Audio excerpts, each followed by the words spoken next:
ಟಿವಿ9 ಕನ್ನಡ ಡಿಜಿಟಲ್ಗೆ ಸ್ವಾಗತ. ನಾನು ಮಧುಶ್ರೀ.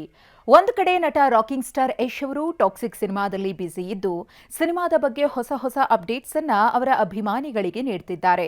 ಅಲ್ಲದೆ ಇನ್ನೇನು ಕೆಲವೇ ದಿನಗಳಲ್ಲಿ ಅಂದರೆ ಜನವರಿ 8ರಂದು ಯಶ್ ಅವರ ಬರ್ತ್ಡೇ ಇದ್ದು ಅಂದೇ ಟಾಕ್ಸಿಕ್ ಟೀಸರ್ ಅನ್ನ ಫ್ಯಾನ್ಸ್ಗೆ ಗಿಫ್ಟ್ ಆಗಿ ಕೊಡಲಿದ್ದಾರೆ ಎಂಬ ಮಾಹಿತಿ ಇದೆ. ಆದರೆ ಈ ನಡುವೆ ಯಶ್ ಅವರ ತಾಯಿ ವಿವಾದವೊಂದಕ್ಕೆ ಸಿಲುಕಿದ್ದು ಕೋರ್ಟ್ ಯಶ್ ಅವರ ತಾಯಿ ಪುಷ್ಪಾ ಅರುಣ್ ಕುಮಾರ್ ಅವರಿಗೆ ಶಾಕ್ ನೀಡಿದೆ.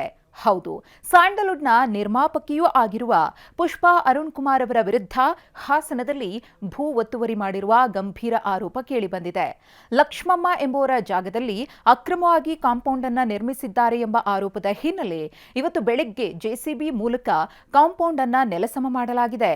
ಹೌದು, ಪುಷ್ಪಾ ಅವರು ಅಕ್ರಮವಾಗಿ ಜಾಗವನ್ನು ಒತ್ತುವರಿ ಮಾಡಿದ್ದಾರೆ ಅಂತ ದೇವರಾಜ್ ಎಂಬುವವರು ಕೋರ್ಟ್ ಮೆಟ್ಟಿಲೇರಿದ್ರು.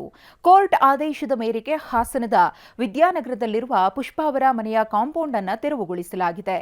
ಇನ್ನು ಅನೇಕ ಬಾರಿ ಕೋರ್ಟ್ ಸಮನ್ಸ್ ನೀಡಿದ್ರು ಯಶ್ ತಾಯಿ ಕೋರ್ಟ್ಗೆ ಹಾಜರಾಗಿ ಸೂಕ್ತ ದಾಖಲೆ ನೀಡಿಲ್ಲ ಎಂಬ ಆರೋಪವೂ ಇದೆ. ಇನ್ನು ತಮ್ಮ ಮೇಲಿನ ಆರೋಪದ ಕುರಿತು ಪುಷ್ಪಾ ಅವರು ಮಾತನಾಡಿದ್ದು ಅಕ್ರಮವಾಗಿ ಕಾಂಪೌಂಡ್ ನಿರ್ಮಾಣ ಮಾಡಲಾಗಿದೆ ಎಂಬ ಆರೋಪ ಸುಳ್ಳು ಎಂದಿದ್ದಾರೆ.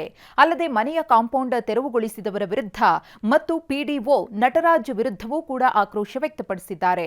ಅವರು ಕೋರ್ಟ್ ಆರ್ಡರ್ ಅಂತ ಏನ್ ಹೇಳ್ತಿದ್ದಾರೋ ಅದೆಲ್ಲ ಸುಳ್ಳು ಎಂದಿದ್ದಾರೆ ಪುಷ್ಪಾ. ನಾವು ಊರಲ್ಲಿ ಇಲ್ಲದೇ ಇರುವ ಸಮಯ ನೋಡಿಕೊಂಡು ಈ ಕೆಲಸ ಮಾಡಿದ್ದಾರೆ. ಯಶ್ ಅವರ ಸೈಟ್ ಕಾಂಪೌಂಡ್ ಒಡೆದು ಹಾಕಿದ್ದೀನಿ ಅಂತ ಹೀರೋ ಆಗೋಕ್ ಹೊರಟಿದ್ದಾರೆ. ನಾನು ಕೋರ್ಟ್ಗೆ ಹಾಜರಾಗಿಲ್ಲ ಅಂತೆಲ್ಲ ಆರೋಪ ಮಾಡಿದ್ದಾರೆ. ಆದರೆ ನಮ್ಮ ವಕೀಲರು ಹಾಜರಾಗಿದ್ದಾರೆ. ನಮ್ಮ ಪಕ್ಕದ ಸೈಟ್ ಅವರಿಗೂ ಬೆದರಿಕೆ ಹಾಕಿದ್ದಾರೆ ಅಂತ ಪುಷ್ಪಾ ಆರೋಪಿಸಿದ್ದಾರೆ. ಇದೆಲ್ಲವೂ ಪಿಡಿಒ ನಟರಾಜ್ ಅವರ ಕುಮ್ಮಕ್ಕಿನಿಂದಲೇ ನಡೀತಾ ಇದೆ. ನಾವು ನಮ್ಮ ಜಾಗಕ್ಕೆ ಟ್ಯಾಕ್ಸ್ ಅನ್ನ ಕಟ್ಟಿದ್ದೀವಿ. ಎಲ್ಲ ದಾಖಲೆಗಳು ನಮ್ಮ ಕಡೆ ಇದೆ. ಕಾನೂನು ಮೂಲಕವೇ ಎಲ್ಲದಕ್ಕೂ ಉತ್ತರ ಕೊಡ್ತೀನಿ. ಕಾಂಪೌಂಡ್ ಕೆಡವಿದವರ ಮೇಲೆ ಮಾನಹಾನಿ ಮೊಕದ್ದಮೆಯನ್ನ ಹಾಕ್ತೀನಿ. ಅವರು ಇದಕ್ಕೆ ಉತ್ತರ ಕೊಡಲೇಬೇಕು ಅಂತ ಪುಷ್ಪಾ ಸವಾಲ್ ಹಾಕಿದ್ದಾರೆ. ನನ್ನ ಮಗ ಯಶ್ ಹೆಸರು ಹೇಳ್ಕೊಂಡು ಹೆಸರು ಮಾಡೋದಕ್ಕೆ ಮುಂದಾಗಿದ್ದಾರೆ. ಕೋರ್ಟ್ ಆರ್ಡರ್ ನನ್ನ ಗಮನಕ್ಕೆ ತಂದಿಲ್ಲ. ನಾನು ಕಾನೂನು ಹೋರಾಟವನ್ನ ಮಾಡ್ತೀನಿ. ನಾವು ಯಾವುದೇ ಒತ್ತುವರಿ ಮಾಡಿಲ್ಲ. ಕಾನೂನು ಪ್ರಕಾರವೇ ಜಾಗ ಪಡೆದಿದ್ದೇವೆ ಎಂದಿದ್ದಾರೆ ಪುಷ್ಪಾ. ಇನ್ನು ಈ ಹಿಂದೆಯೂ ಕೂಡ ಸಿನಿಮಾ, ಹಣಕಾಸಿನ ವ್ಯವಹಾರ, ಜಮೀನು ಮುಂತಾದ ವಿಚಾರಗಳಿಗೆ ಸಂಬಂಧಪಟ್ಟಂತೆ ಪುಷ್ಪಾ ಅರುಣ್ ಕುಮಾರ್ ಅವರು ವಿವಾದ ಮಾಡಿಕೊಂಡಿದ್ರು.